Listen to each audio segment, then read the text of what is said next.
Bundok. Iwan ako ni Pidot dito. Iwan ka na namin. Akit na kami bukas ng bundok. Tingnan mo yung kaldero sa gasol, Patrick, kung luto na ba yung kanin. Sulay. Yes. Doon sa kusina. So, Brad. Daling araw tayo lalakad bukas, Brad. Depende. Huwag ka lang magsabi. Baka mahiringan ng kalaban. Sarap yan. Reaction video ko to. Sarap ba yung luto ko, ma'am? Nasa dito, lapit ka. Yung maya. Ang kinalan, ang kulang anak, babe, soft drinks. Wala na akong pera, uy. Umutang ka na lang muna ka. Yan. Ang dami ko ng utang ng soft drinks, mga Martes. Mapapautang ako ng maraming soft drinks kasi araw-araw na lang masarap ang luto ni Pidot. Magluto ka naman, Kuya Bads, para sa akin. Yun yung gabi. Sige, wala. Hayang gabi daw. Igisahin natin. Anong gisahin mo? Kahit walang lamas. Masarap kapag may sahog. Dagana! Dot! Dagana, Dot! Salo tayo, Dot! Makas mo tayo ba?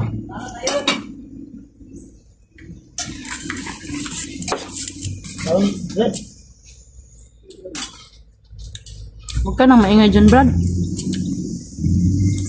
Gusto mong kumain, kain. Yan.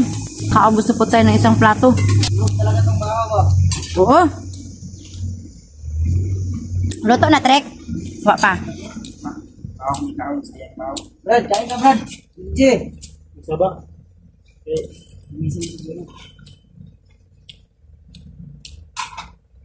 Harap. Ayun na lang yung mag-asawa, Brad. Kasi, salo naman tayo kakain.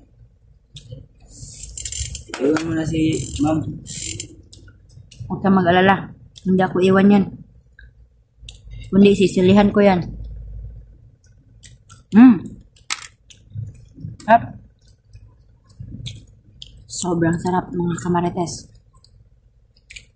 Huwag ka nang umalis, Guro Pidot. Hindi pwede. Ang sarap ng ulam mo. Marami kaming tutulungan doon. Magnegosyo kaya tayo ng restaurant. Hindi na po na. Wala tayong pera. Kailangan. Ano? Gamitin. Magandang negosyo yung restaurant or karinderya. Kasi masasarap ang mga tao dito magluto. Ang problema lang daw puhunan. Sarap. Sarap.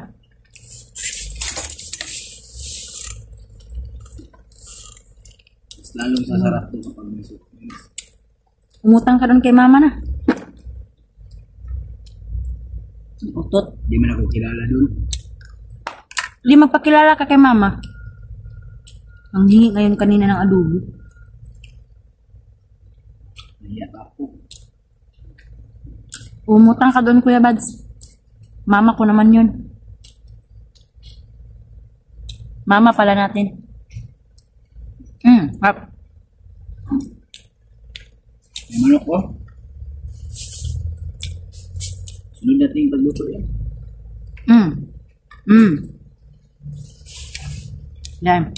Kanin pa, be? Konti lang. Ay! Yan, may pa-extra rice tayo, mga kamarites. Grabe talaga. Ang sarap talaga maluto ni Pidoy. Pidot. Harap.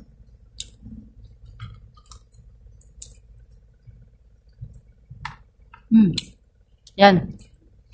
Thank you so much, Pidot, sa pagluto mo sa amin ngayon. Ngayong araw. Thank you so much.